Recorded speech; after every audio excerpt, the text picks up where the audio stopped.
Welcome to MKR. मेरा नाम है मनदीप। इस वीडियो में करेंगे क्लास 9th के सब्जेक्ट मैथ्स का चैप्टर नंबर 5 जिसका नाम है यूक्लिड्स ज्योमेट्री। इसकी करेंगे एक्सरसाइज 5.1 है। एक्सरसाइज से पहले उम्मीद करता हूं इंट्रोडक्शन वाली वीडियो आपने इस चैप्टर की देख ली होगी। नहीं देखी है तो पहले देख लो, लिंक दिया गया है नीचे डिस्क्रिप्शन बॉक्स में। इंट्रोडक्शन देखने के बाद एक्सरसाइज को सोल्व करोगे तो क्वेश्चंस को समझना आपके लिए इजी हो जाएगा। तो एक्सरसाइज 5.1 में टोटल 7 क्वेश्चंस हैं। हर एक क्वेश्चन को इसी वीडियो में सोल्व किया जाएगा। एक्सरसाइज 5.1 को शुरू करते हैं नेक्स्ट पेज से। एक्सरसाइज 5.1 में सबसे पहले ऑब्वियसली क्वेश्चन नंबर 1 आएगा। इसमें हमें दिया है which of the following statements are true and which are false, give reason for your answer. Question number 1 में जो भी ये स्टेटमेंट्स हमें हर एक पार्ट में दी गई हैं क्वेश्चन नंबर 1 के, इनमें बताना है कौन सी ट्रू है कौन सी फॉल्स है, रीजन के साथ बताना है। तो फर्स्ट वाले पार्ट को देखते हैं। इसमें है only one line can pass through a single point है। एक सिंगल पॉइंट हमारे पास है। स्टेटमेंट कहती है कि इस सिंगल पॉइंट से सिर्फ एक ही लाइन पास हो सकती है, लेकिन हम क्या कहते हैं कि भैया एक पॉइंट से कितनी भी लाइन हम पास कर सकते हैं। इनफाइनाइट यानी कि अनगिनत लाइन इस पॉइंट से पास हो सकती हैं। तो पूरी तरह से फर्स्ट वाली स्टेटमेंट हो जाएगी हमारी फॉल्स। लिखेंगे सॉल्यूशन में false as infinite lines can pass through a single point. एक पॉइंट से अनगिनत यानी कि इनफाइनाइट लाइन पास कर सकती हैं। फर्स्ट वाली स्टेटमेंट का हमने आंसर कर दिया है, ये पूरी तरह से फॉल्स है। सही क्या है, रीजन हमने यहां पर लिख दिया है। सेकंड वाली स्टेटमेंट पर आ जाते हैं। इसमें है there are an infinite number of line pass through two distinct point. दो पॉइंट हमें दिए गए हैं, ये पॉइंट हमारे हैं। कहती है स्टेटमेंट कि दो पॉइंट से होती हुई इनफाइनाइट यानी कि अनगिनत लाइन से क्रॉस कर सकती हैं। लेकिन एक्सियोम में आपको बताया था अगर कोई दो पॉइंट दिए गए हैं तो उनसे सिर्फ एक ही लाइन पास हो सकती है। ये लाइन जो हमने इन दोनों पॉइंट से पास की है, इनके अलावा इस लाइन के अलावा कोई भी लाइन यहां इन दोनों पॉइंट से पास नहीं हो सकती है। तो ये वाली स्टेटमेंट भी हमारी फॉल्स हो जाएगी। लिखेंगे यहां पर false as only one line can pass through two distinct point. तो ये स्टेटमेंट पूरी तरह से फॉल्स है कि इनफाइनाइट लाइन पास हो सकती हैं। जो भी हमारा ये दो पॉइंट हैं, डिस्टिंक्ट पॉइंट हैं, इनसे सिर्फ सिंगल लाइन ही पास हो सकती है। रीजन भी हमने लिख दिया है फॉल्स क्यों ही हमारी सेकंड वाली स्टेटमेंट है। आ जाते हैं थर्ड वाली स्टेटमेंट पर। इस पे लिखा गया है a terminated line can be produced indefinitely on both the side. से हमें एक लाइन दी गई है, इस तरह से टर्मिनेटेड लाइन है यानी कि इनके दोनों एंड्स पर पॉइंट हमारे होंगे। ये ए पॉइंट हो गया, ये बी पॉइंट हो गया। टर्मिनेटेड लाइन वो लाइन होती है जिसके एंड पॉइंट्स होते हैं। यहां से ये एंड पॉइंट है, ये एंड पॉइंट है। तो जो भी हमारी टर्मिनेटेड लाइन होती है उसको हम दोनों साइड किसी भी साइड में बढ़ा सकते हैं। अगर हम इस साइड बढ़ाना चाहें तो बढ़ा सकते हैं, इस साइड बढ़ाना चाहें तो वो भी बढ़ा सकते हैं। यही स्टेटमेंट में लिखा गया है। तो स्टेटमेंट हो जाएगी ट्रू। यहां पर लिखेंगे true we can produce line on both side. जो भी हमारी लाइन होती है उसको हम दोनों साइड में इंक्रीज कर सकते हैं। तो ये वाली स्टेटमेंट हो जाएगी ट्रू। क्वेश्चन नंबर 1 के दो पार्ट्स और भी बचे हैं, उनको सोल्व करना है। तो उसके लिए मूव करेंगे नेक्स्ट पेज पर। क्वेश्चन नंबर 1 का फोर्थ वाला पार्ट है। इसमें स्टेटमेंट दी गई है if two circles are equal then their radii are equal. अगर दो सर्किल एक दूसरे के इक्वल हैं तो उनका रेडियाई यानी कि रेडियस भी एक दूसरे के इक्वल होगा। बिल्कुल सही स्टेटमेंट है, ये स्टेटमेंट हो जाएगी ट्रू। रीजन आपको बता देता हूं, पहले यहां पर मैं लिख देता हूं equal circles coincide each other therefore their radii area circumference are equal. जो भी इक्वल सर्किल होते हैं वो एक दूसरे के कोइंसाइड होंगे यानी कि एक दूसरे को वो पूरी तरह से कवर कर लेंगे। तो उनका जो भी रेडियस है वो भी इक्वल होगा, उनका एरिया है वो भी इक्वल होगा, और उनका सरकमफ्रेंस जो है वो भी एक दूसरे के इक्वल होगा। सिंपल बात ये है कि अगर सर्किल एक दूसरे के इक्वल हैं तो उनके जो भी मेजरमेंट हैं, चाहे वो रेडियस हो, चाहे वो एरिया हो, चाहे वो सरकमफ्रेंस हो, सारी चीजें एक दूसरे के इक्वल हो जाएंगी। ठीक है, जैसे यहां पर मैंने एक सर्किल बनाया, इसी तरह से मैंने यहां पर भी एक सर्किल बनाया। दोनों सर्किल का जो रेडियस होगा, मैंने ये दूसरा जो सर्किल बनाया है, इस सर्किल का रेडियस और इस सर्किल का रेडियस इक्वल होगा। अगर ये दोनों सर्किल एक दूसरे के इक्वल हैं, इक्वल होने का मतलब होगा कोइंसाइड करना, एक दूसरे को पूरी तरह से ढक लेना। अगर एक दूसरे के ऊपर इनको जब रखा जाता है। सिंपल चीज यहां पर मैंने एक्सप्लेन कर दी है। फोर्थ वाला पार्ट कंप्लीट हुआ, लास्ट वाले पार्ट पर आ जाते हैं। इसमें है इन फिगर 5.9, ये हमारा फिगर है जिसमें हमें लाइंस दी गई हैं। ए बी इक्वल्स टू में पी क्यू है, पी क्यू इक्वल्स टू में एक्स वाई है, then A B equals to X Y हो जाएगा। बिल्कुल ठीक है। यहां पर जो हमारी ए बी लाइन है वो इस पी क्यू के इक्वल है, जो हमारी पी क्यू है वो एक्स वाई के इक्वल है, तो ए बी और एक्स वाई ये भी एक दूसरे के इक्वल होंगी। स्टेटमेंट हो जाएगी यहां पर हमारी ट्रू। लिखेंगे things which are equal to same thing equal to each other. कोई भी दो या दो से ज्यादा चीजें किसी एक सेम चीज के इक्वल हैं तो वो सारी भी एक दूसरे के इक्वल होते हैं। इंक्लूड के एक्सियोम्स में हमने ये पढ़ा था, ये एक्सियोम भी हमारा है। जैसे यहां पर जो हमारी ए बी है ये पी क्यू के इक्वल है और एक्स वाई ये भी पी क्यू के इक्वल है। देख सकते हो ए बी यहां पर पी क्यू के इक्वल है और एक्स वाई भी यहां पर पी क्यू के इक्वल है। तो जो हमारी ए बी वाली लाइन है और एक्स वाई वाली लाइन है ये भी एक दूसरे के इक्वल हो जाएंगी। यहां पर यही कंक्लूजन निकल रहा है, तो फिफ्थ वाली स्टेटमेंट हो जाएगी ट्रू। क्वेश्चन नंबर 1 के पांचों पार्ट में जो भी स्टेटमेंट थी ट्रू फॉल्स हमने बता दिए रीजन के साथ, तो क्वेश्चन नंबर 1 हुआ कंप्लीट। क्वेश्चन नंबर 2 को सोल्व करना है तो उसके लिए मूव करते हैं नेक्स्ट पेज पर। क्वेश्चन नंबर 2 आ जाता है। क्वेश्चन नंबर 2 में कहा गया है give a definition for each of the following terms, are there other terms that need to be defined first, what are they and how might you define them. Question number 2 में जो भी हमें यहाँ पर ये चीजें दी गई हैं, टर्म्स दी गई हैं, इनको हमें डिफाइन करना है। लेकिन इनको डिफाइन करने से पहले क्या हमें कोई और टर्म्स की भी जानकारी होनी चाहिए? अगर होनी चाहिए तो उनको हम किस तरह से डिफाइन करेंगे? देखो जो भी हमारी ये टर्म्स हमें दी गई हैं इनको डिफाइन करने के लिए हमें कुछ बेसिक टर्म्स की जानकारी होनी चाहिए। जैसे कि पॉइंट क्या होता है, इंट्रोडक्शन वाली वीडियो में बताया है, वहां पर जाके देखो। इसी तरह से रे क्या होती है, स्ट्रेट लाइन क्या होती है, सारी चीजें मैंने आपको इंट्रोडक्शन वाली वीडियो में बताई हैं। इनको डिफाइन करना हमें आना चाहिए, इनके बारे में हमें पता होना चाहिए, तभी हम जो भी टर्म्स यहां पर क्वेश्चन नंबर 2 के हर एक पार्ट में दी गई हैं इनको सही तरह से डिफाइन कर सकते हैं। तो फर्स्ट वाले पार्ट में है यहां पर पैरेलल लाइंस है। क्या होती हैं पैरेलल लाइंस? मान लो यहां पर हमारी मेरे पास एक लाइन एम है और एक लाइन यहां पर मेरे पास एन है। एम और एन लाइन ना तो एक दूसरे के पास आए कभी, ना एक दूसरे से दूर जाएं। जितना इन दोनों के बीच में डिस्टेंस है वो मेंटेन करें, तो ऐसी लाइंस को पैरेलल लाइंस कहा जाता है। या फिर हम ये भी कह सकते हैं कि जो भी हमारी एम और एन लाइन है इनमें कोई भी कॉमन पॉइंट ना हो, ये एक दूसरे को कभी भी कट ना करें, तो ये हो जाएंगी हमारी पैरेलल लाइन से। डेफिनेशन में यहां पर लिख देंगे two lines having no common points and distance between them are constant are parallel line से। एम और एन लाइन में कोई भी कॉमन पॉइंट नहीं होना चाहिए और इनके बीच का जो डिस्टेंस है वो कांस्टेंट रहे, ना तो कम हो ना ज्यादा हो, तो ऐसी लाइंस को कहा जाता है पैरेलल लाइंस। बहुत सिंपल हमारी डेफिनेशन हो गई। सेकंड वाले पार्ट पर देखेंगे परपेंडिकुलर लाइंस की बात की गई है। परपेंडिकुलर लाइन से ऐसी लाइंस होती हैं जो एक दूसरे से मिलकर 90 डिग्री का एंगल बनाती हैं एक दूसरी लाइन के साथ है। इसको समझने के लिए यहां पर मैं दो लाइनें बना दी, ठीक है। ये दो लाइनें यहां पर जो एंगल बनाएंगी ये एंगल होगा गाइस 90 डिग्री का। तो एक लाइन ये रही, एक लाइन ये रही, दो लाइन मिलकर एक दूसरे से मिले तो वहां पर 90 डिग्री का जब एंगल बनता है उसे हम कहते हैं परपेंडिकुलर लाइन से। अब यहां पर इनकी नेमिंग भी कर देते हैं। ए बी हमारी लाइन है, बी सी हमारी लाइन है, एक दूसरे से मिली 90 डिग्री का एंगल बना, तो ये हो गई एक दूसरे के परपेंडिकुलर। ए बी परपेंडिकुलर है बी सी के, बी सी परपेंडिकुलर है ए बी के। दोनों तरह से हम ये कह सकते हैं। जो भी डेफिनेशन है वो भी लिख देते हैं। Two lines which form 90 degree angle with each other are called perpendiculars. दो लाइंस जो 90 डिग्री का एंगल बनाएंगी उनको ही कहा जाएगा, उन्हीं लाइंस को कहा जाएगा परपेंडिकुलर लाइंस है। थर्ड वाले पार्ट पर आ जाते हैं। इसमें बात की गई है लाइन सेगमेंट की। लाइन सेगमेंट क्या होता है? एक सीधी लाइन जिसके दो एंड पॉइंट्स होते हैं उसी को कहा जाता है लाइन सेगमेंट। यहां पर जैसे हमारी ये लाइन है इसके दो एंड पॉइंट्स हैं, या फिर कह सकते हो एक स्टार्टिंग पॉइंट है एक एंड पॉइंट है। तो इस तरह की जो भी लाइन होती है उसको कहेंगे हम लाइन सेगमेंट। इसके जो भी पॉइंट्स हैं यानी कि स्टार्टिंग और एंड है उसकी भी नेमिंग भी की जाती है। जैसे हमने यहां पर ए और बी कर दी है। अब इसकी डेफिनेशन भी लिख देते हैं। A line with two and points is called line segment. जो भी हमारी लाइन सेगमेंट है उसके दो एंड पॉइंट्स होते हैं तो उसे लाइन सेगमेंट कहेंगे।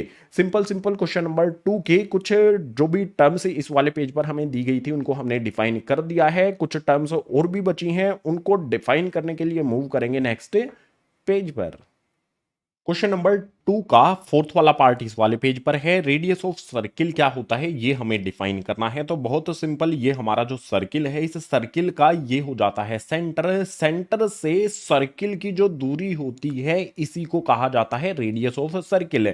जो भी मेरा ये सेंटर है इससे मैं बाहर की तरफ एक लाइन ड्रॉ कर देता हूं। जो इस लाइन की लेंथ होगी, जो सेंटर से सर्किल का डिस्टेंस होगा, उसी को रेडियस ऑफ सर्किल कहा जाता है। तो ये हो जाएगा हमारा रेडियस ऑफ सर्किल। बहुत सिंपल है, इसकी डेफिनेशन भी यहां पर लिख देता हूं। The distance between centre of circle to the circle is called radius of circle. Centre से सर्किल का जो भी डिस्टेंस है उसी को रेडियस ऑफ सर्किल कहते हैं।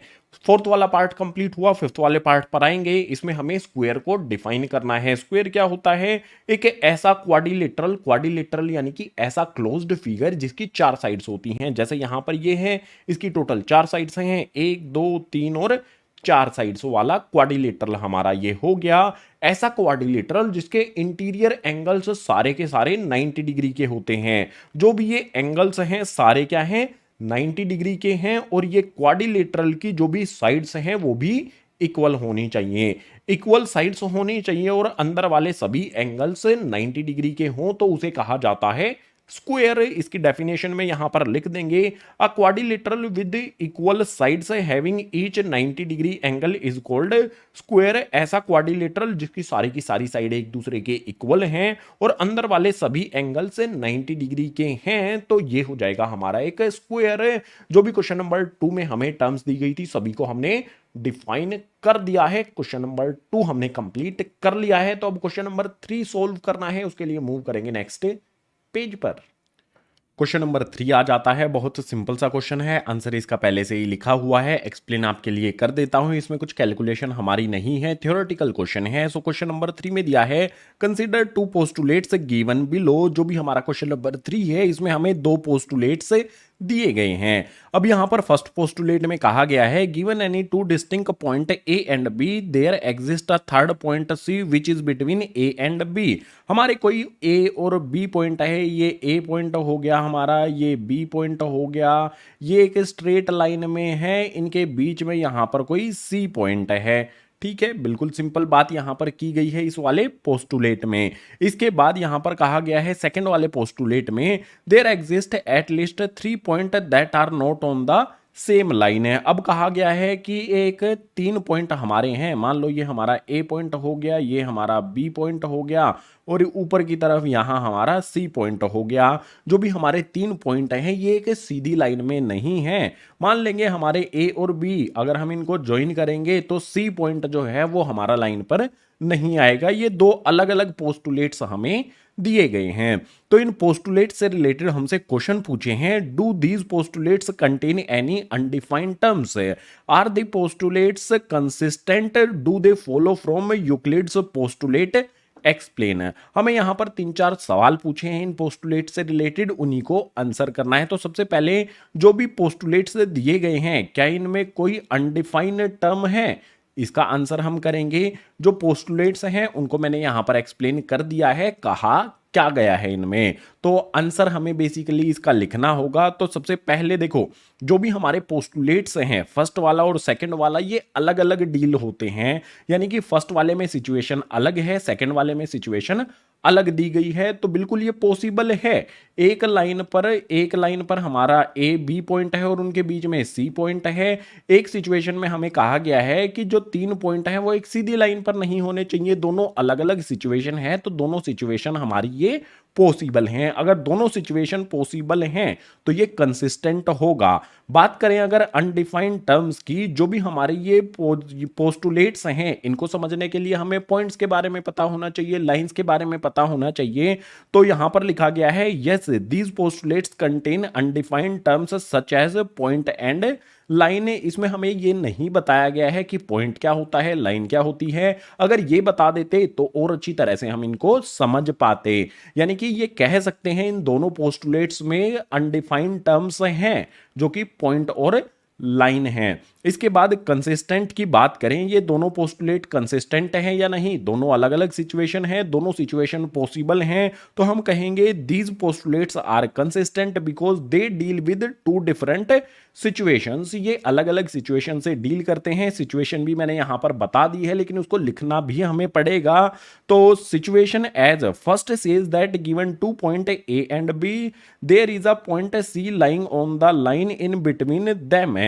जो भी हमारे ए और बी पॉइंट है ये एक सीधी लाइन पर है और इनके बीच में सी पॉइंट है, यानी कि ये वाली हमारी सिचुएशन पॉसिबल हो गई। बिल्कुल इसी तरह से whereas a second says that given A and B you can take point C not lying on the line through A and B. जो हमारी सेकंड वाला पोस्टुलेट है इसमें हम सिचुएशन क्या कर लेते हैं कि ए बी को एक सीधी लाइन में हम ज्वाइन कर देते हैं।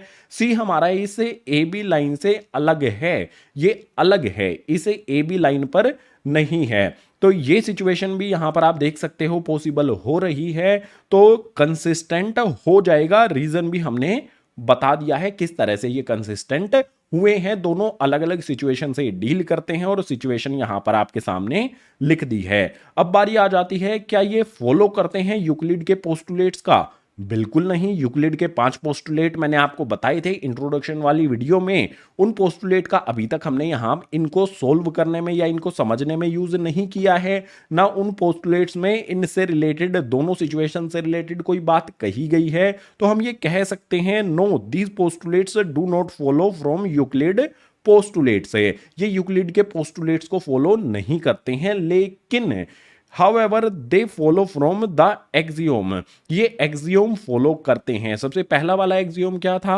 Given two distinct point, there is a unique line that passes through them। अगर हमारे पास दो पॉइंट A और B हैं तो इनसे होती हुई सिर्फ एक ही लाइन ड्रॉ की जा सकती है जो हमने यहां पर ड्रॉ की। बिल्कुल यही सिचुएशन A और B पॉइंट है तो इनसे होती हुई एक सीधी लाइन हम ड्रॉ कर सकते हैं। तो इस वाले एक्सियोम को तो फॉलो करते हैं लेकिन पोस्टुलेट 5 पोस्टुलेट जो थे उनमें से किसी को भी फॉलो नहीं करते हैं। एक्सियोम को फॉलो करते हैं, पोस्टुलेट को नहीं करते हैं। क्वेश्चन नंबर 3 में जो भी पोस्टुलेट दिए गए थे इनमें अनडिफाइंड टर्म्स हैं, पॉइंट और लाइन है, ये कंसिस्टेंट हैं, रीजन यहां पर लिख दिया गया है। और ये यूक्लिड के पोस्टुलेट को फॉलो नहीं करते हैं लेकिन एक्सियोम को फॉलो ये करते हैं। सारी चीजें हमने इसके एक्सप्लेन कर दी हैं। तो क्वेश्चन नंबर 3 हुआ है कंप्लीट। क्वेश्चन नंबर 4 को सोल्व करने के लिए मूव करते हैं नेक्स्ट पेज पर।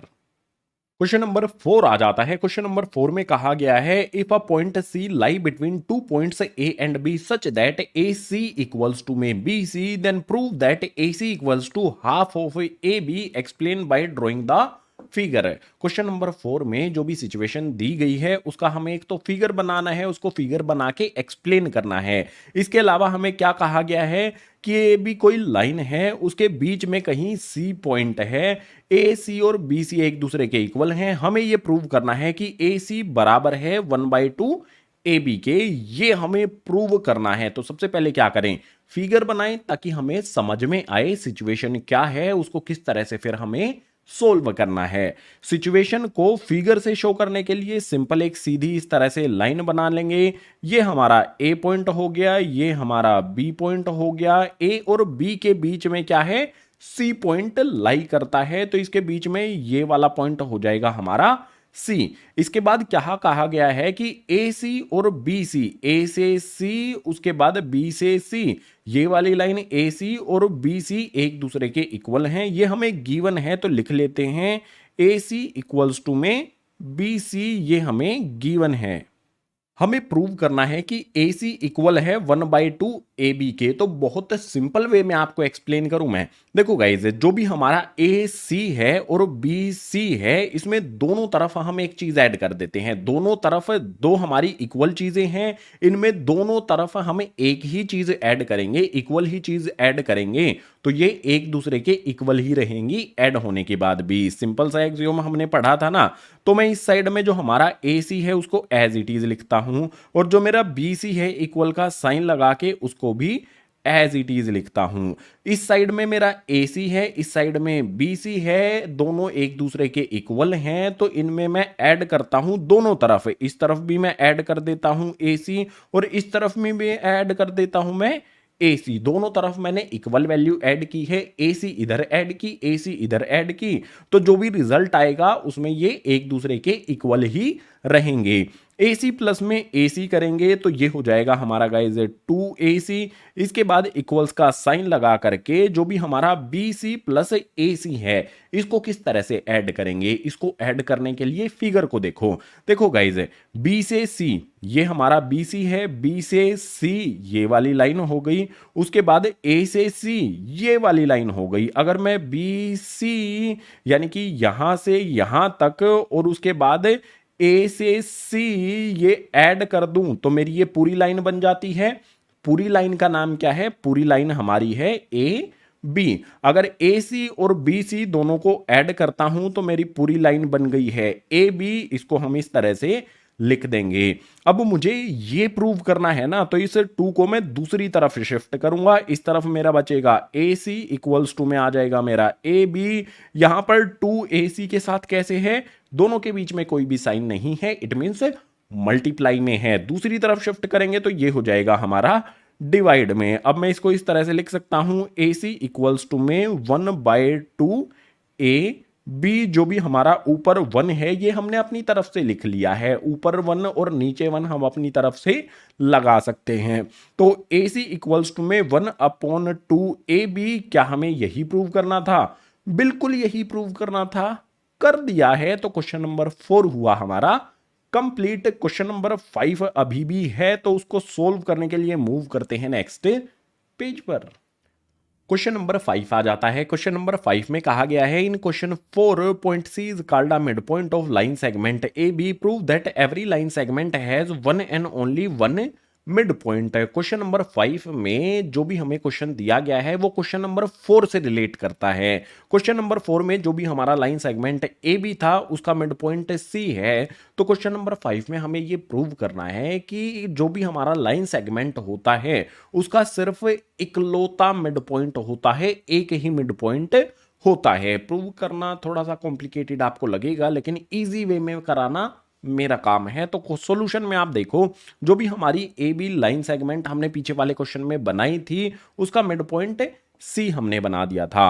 अब सॉल्यूशन में हम लेट कर लेते हैं, मान लेते हैं अपनी तरफ से कि जो भी हमारा ये लाइन सेगमेंट AB है इसके 2 मिड पॉइंट हैं। ठीक है, तो यहां पर मैं लिखता हूं let AB having 2 mid points C and D। C तो इसको मिड पॉइंट है ही, मान लेते हैं कि यहां पर कोई D पॉइंट भी है जो कि AB लाइन सेगमेंट का मिड पॉइंट है। ये हमने अपनी तरफ से मान लिया है। अब यहां पर मैं क्या करता हूं कि जो भी मेरी AC है, पीछे वाले पेज पर मैंने प्रूव किया था ना कि AC क्या है हमारा? AC इक्वल है 1/2 AB के। हमारा जो भी ये AC है ये AB का हाफ है, आधा है। ये हो गई हमारी फर्स्ट इक्वेशन। बिल्कुल इसी तरह से D मिड पॉइंट है, तो AD अगर मैं लूं वो किसके इक्वल हो जाएगा? यहां पर आ जाएगा मेरा AD इक्वल्स टू में हो जाएगा 1/2 ऑफ AB। ये हो जाएगी मेरी सेकंड इक्वेशन। सेकंड इक्वेशन कैसे बनी? देखो गाइस, बहुत सिंपल बात है। D मिड पॉइंट है तो आधा AB का जो आधा है वो हमारी ये वाली लाइन AD हो जाएगी। AD इक्वल है AB के हाफ के। बहुत सिंपल इक्वेशन हमने यहां पर बनाई। अब मैं क्या करता हूं कि सोल्व करने के लिए जो भी हमें प्रूव करना है कि एक ही मिड पॉइंट होता है, उसके लिए फर्स्ट इक्वेशन में से सेकंड इक्वेशन को सब्ट्रैक्ट कर देते हैं, इनको माइनस कर देते हैं। माइनस करने का साइन यहां पर लगाएंगे, AC में से AD को माइनस करेंगे तो यहां पर आ जाएगा मेरा AC माइनस में AD इक्वल्स का साइन। यहां पर जो भी इक्वल के साइन है उसके नीचे इक्वल का साइन आ जाएगा। इसके बाद यहां पर देखो 1/2 में से माइनस करेंगे 1/2 को, कुछ भी नहीं बचेगा, 0 हो जाएगा। बिल्कुल इसी तरह से AB में से AB को माइनस करेंगे तो यहां पर 0 आ जाएगा। सिंपल सी बात ये है, हाफ ऑफ AB में से माइनस करेंगे हाफ ऑफ AB को तो ये हो जाएगा हमारा जीरो के इक्वल। अब यहां पर कंक्लूजन क्या निकलता है, अगर हम ए सी में से ए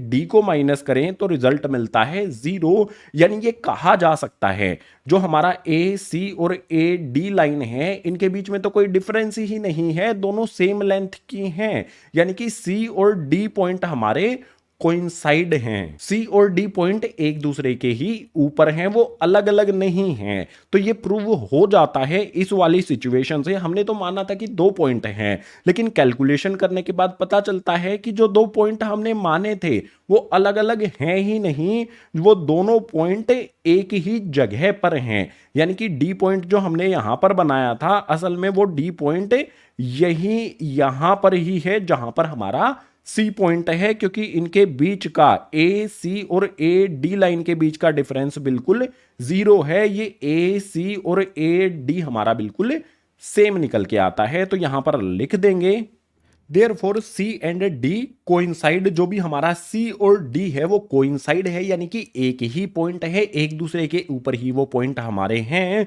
इसके बाद लिख देंगे hence every line segment has only one mid point. जो भी कोई भी हमारा लाइन सेगमेंट है उसका सिर्फ एक ही मिड पॉइंट होता है। ये हमने क्वेश्चन नंबर 5 में प्रूव कर दिया है। क्वेश्चन नंबर 5 हुआ कंप्लीट। क्वेश्चन नंबर 6 के लिए मूव करते हैं गाइस नेक्स्ट पेज पर।